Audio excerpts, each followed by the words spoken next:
All right, you're all unmuted, so keep that in mind. As long as there's no major background noise, I'll leave it that way. We have one person yet to come in, and I'm not sure who that is. That was a mistake.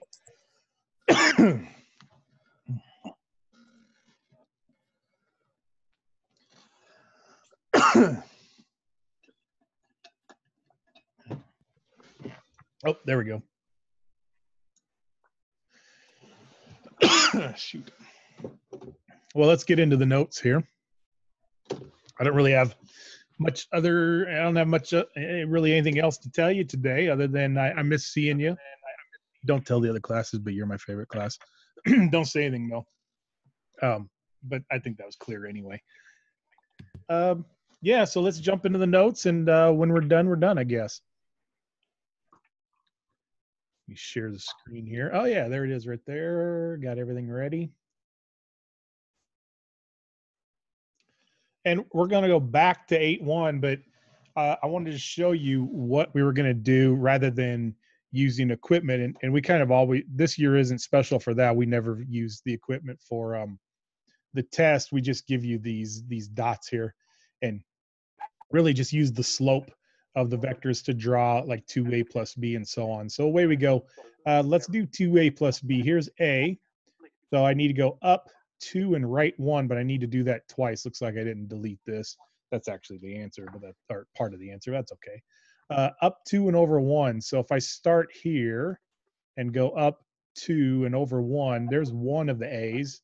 And then up 2 and over 1, there's another one. And so this should be nice and straight. There's 2a. We're going to add on b, and we're going to go down 2 and right 3. So from here down to, well, I don't really want to draw that. Down 2 and right 1, 2, 3. And here's where the vectors, that one's going to end.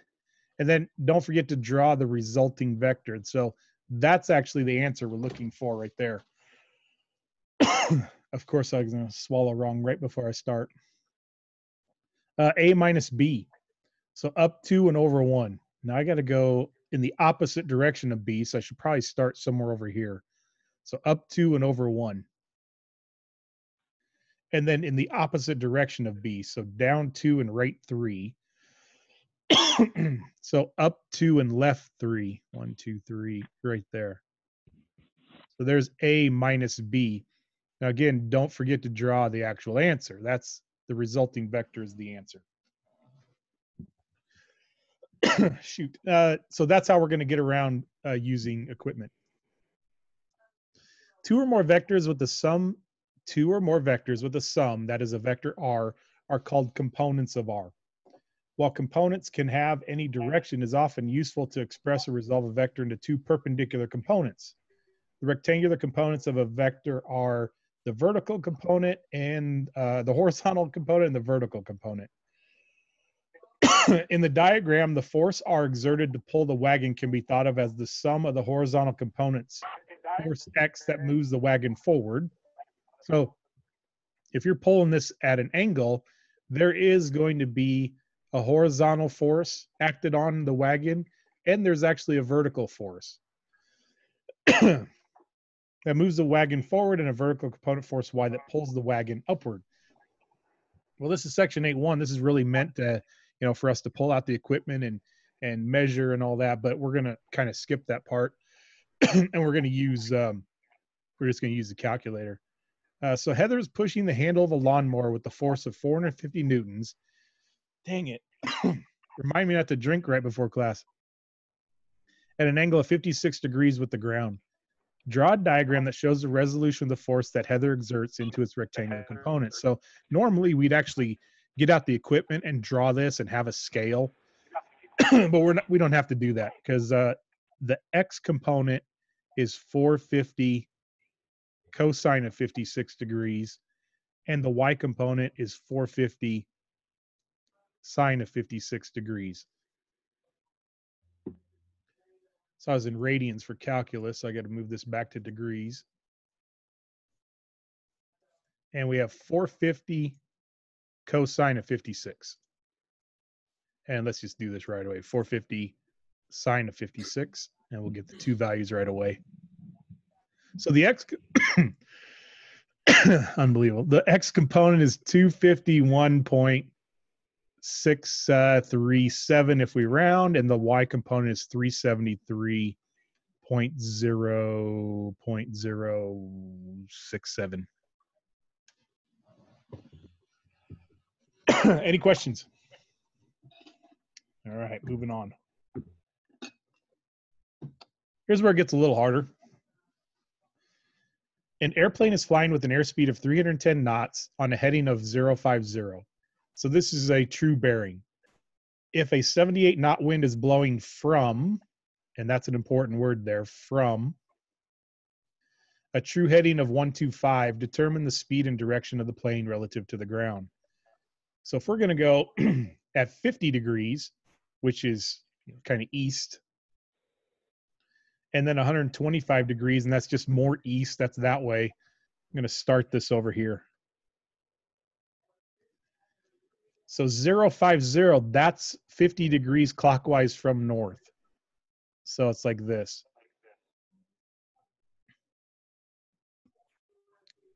I'm going to draw it nice and long. That's the plane. Now that's 310 knots. And if this is 50 degrees, in order to do, your calculator doesn't know true bearing. It doesn't know that if you plug in 50 degrees, it knows, well, that must be a true bearing. It only knows unit circle. So the angle that we're going to have to use right here is 40 degrees. Any questions on that? We have to use unit circle with the calculator.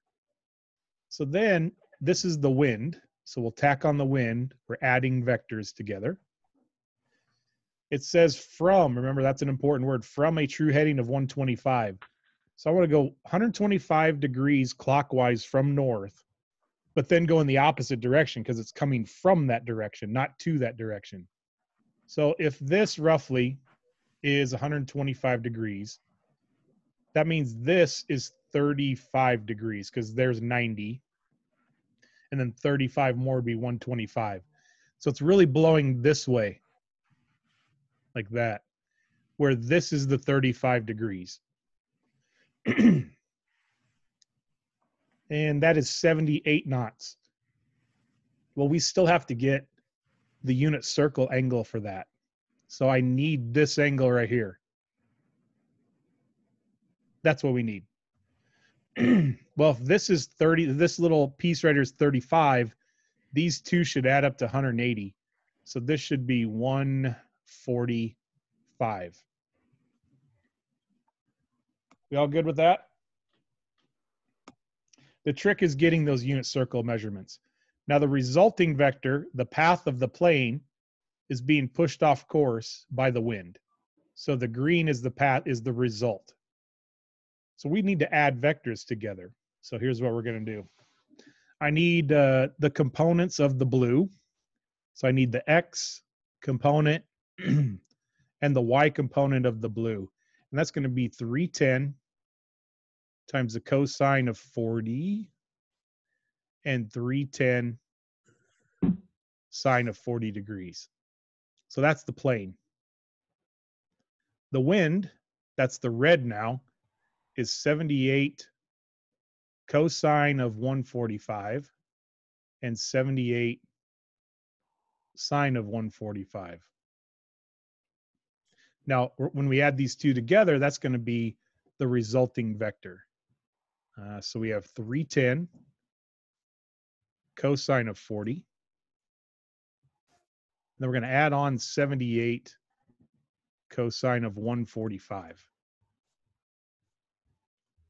So that's 173.580, let's say. But I'm going to store that, the STO button down here, I'm going to store that into A, alpha A. So I'm going to call that A. Let's get the Y for the resulting vector. So 310 sine of 40 plus 78 sine of 145. So 244.003, but I'm going to store that into B. And I would like you to use the store button for this. That way, all of our answers are exactly the same. We don't have to worry about one person truncating and one person rounding or rounding wrong.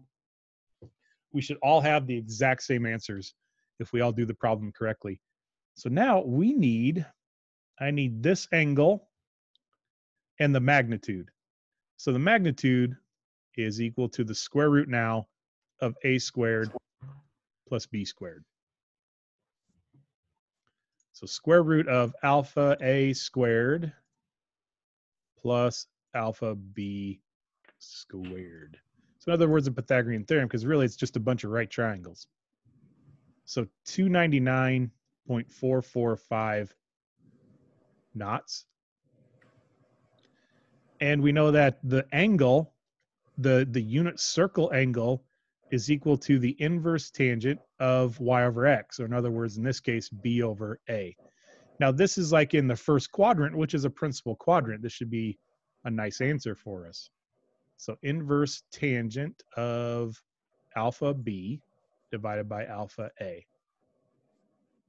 So the unit circle measurement is 54.573 rounded degrees, but we're in true bearing. So let's see. If this right here is the 54, what we want is the angle from 90 degrees. We want that right there.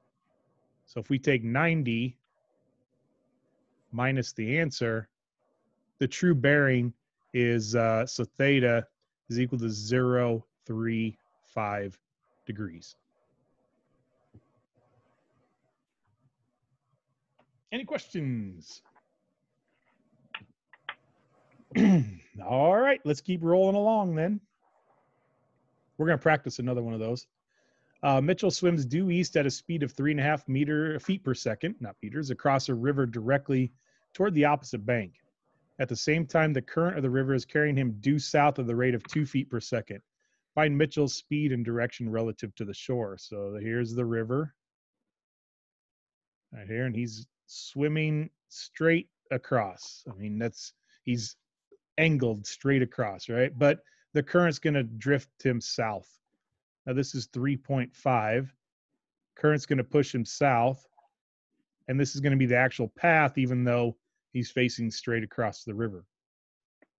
Let's call this -2 since we're going down, I suppose. Find Mitchell's speed and direction relative to the shore. So the speed is equal to the magnitude of this vector. So square root of 3.5 squared plus 2 squared, which is 4. So square root of 3.5 squared plus 4. So the speed is 4.031, and we got feet per second. And I need the angle. Need that angle. Theta is equal to inverse tangent of y over x, 3.5. So inverse tangent of -2 divided by 3.5. Not exactly sure what they're looking for as an answer here, but -29.745 degrees. If they want it between 0 and 360, we can add, we'd have to add 360 to this. Maybe they want an answer of 330.255. And you can look at the answers that I provide for your homework to see what they want. If this is a multiple choice, then one of those would be given. So not a big deal. And the reason it's kind of vague is because you weren't given any degrees in the problem. So it's kind of hard to tell. I won't be that vague on a test or a quiz. Let's practice another one of those. An airplane is flying with an airspeed of 310 knots at a heading of 130. If a 40-knot wind is blowing at, so not from, but to a true heading of 025, determine the speed and direction of the plane relative to the ground. So 130 and then 225. So we should probably start the plane up here if we're going to draw it somewhat to scale. So 130 degrees for true bearing is something like this. So from north, this is the 130. So that little piece right there is what, 40 degrees right there.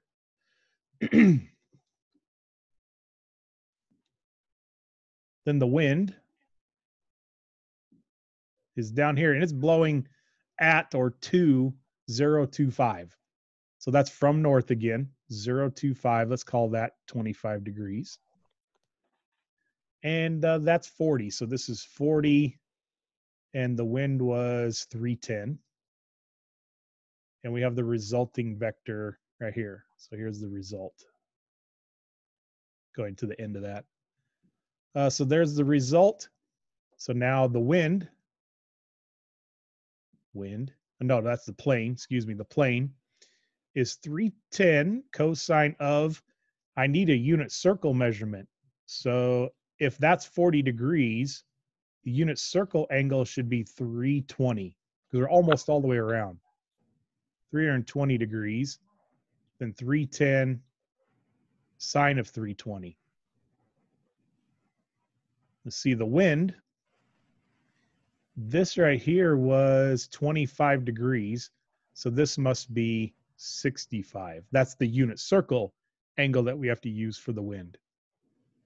40 cosine of 65 and 40 sine of 65. So let's get the resulting vector.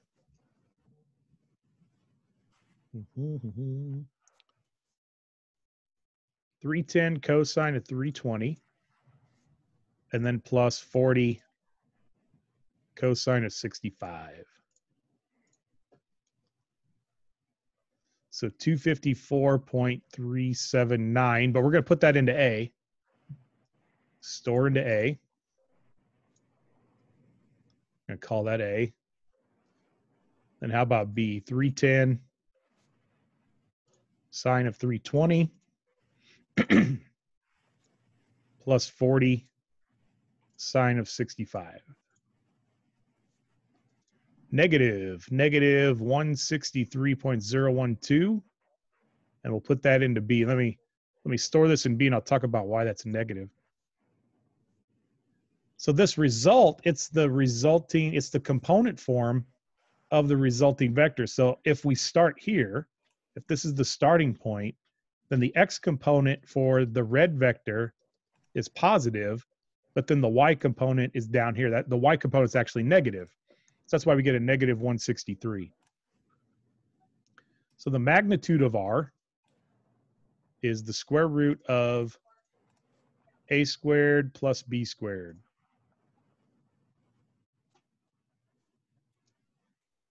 So square root of a squared plus b squared is equal to 302.128 knots. And then the angle is inverse tangent of b over a. So inverse tangent of b divided by a. Now that's unit circle, so negative 32.653, but we want true bearing. And this is kind of the clue that it's true bearing. So we want from north to all the way down here. Well, we just found out that this right here, this little piece to the x-axis, we just found out that's negative 32.653, right?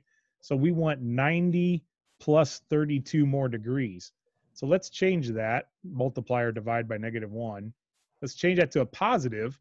So we're counting that little piece now as positive and add 90 degrees to that. So it's a true bearing of 122.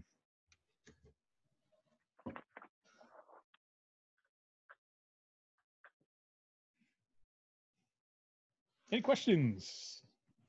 Yeah. When you're doing inverse tangent in general, how do you know whether or not to add the 180 degrees? Well, it's if you're in a principal quadrant or not. Okay. You can kind of know where you are. All right, 306. I got 9 minutes. Oh, I got another one. You and your friend are using ropes to pull a heavy object. Use the diagram to determine the path of the object and what force is applied to the object. So you're pulling at 30 newtons at 35 degrees, and your buddy is pulling 20 newtons at 10 degrees, this like this. Well, if we want to know what force is acting upon the brick or whatever we're pulling, and the path, we have to add these two together. So we're going to take this one that's 20 newtons, and we're going to put it up here. We're going to add it together, just like we did with the plane in the wind. Now the path of the box or the heavy object is going to look like that. So we just have to add the two together. But remember, we have to use unit circle measurements. So I need 30 cosine of 35. That is a unit circle measurement, 35. That's the x component of the first vector, and then 30 sine of 35. Now I'm adding on this other vector, but I'm adding it up here. So we need 20 cosine of 350, because if that's 10 degrees, the unit circle measurement is 350. So 350, and then 20 sine of 350, and you know that's we pretty much have it now. Now it's just a lot of calculator work. There's something, but only difference is distorted. Can you maybe disconnect and reconnect, and I'll look to add you again? Someone's it's not froze up for everybody, right? Okay.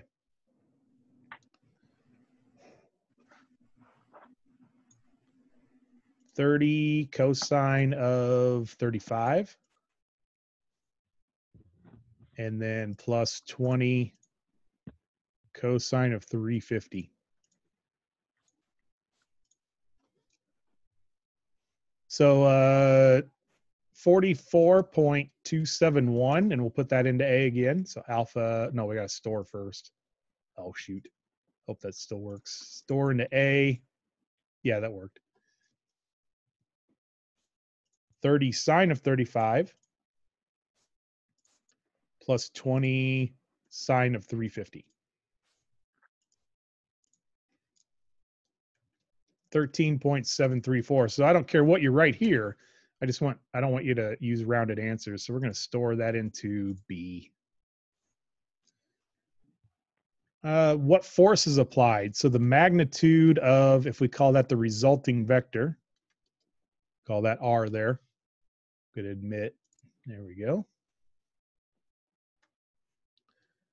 is the square root of A squared plus B squared. I should probably label this A, label this B.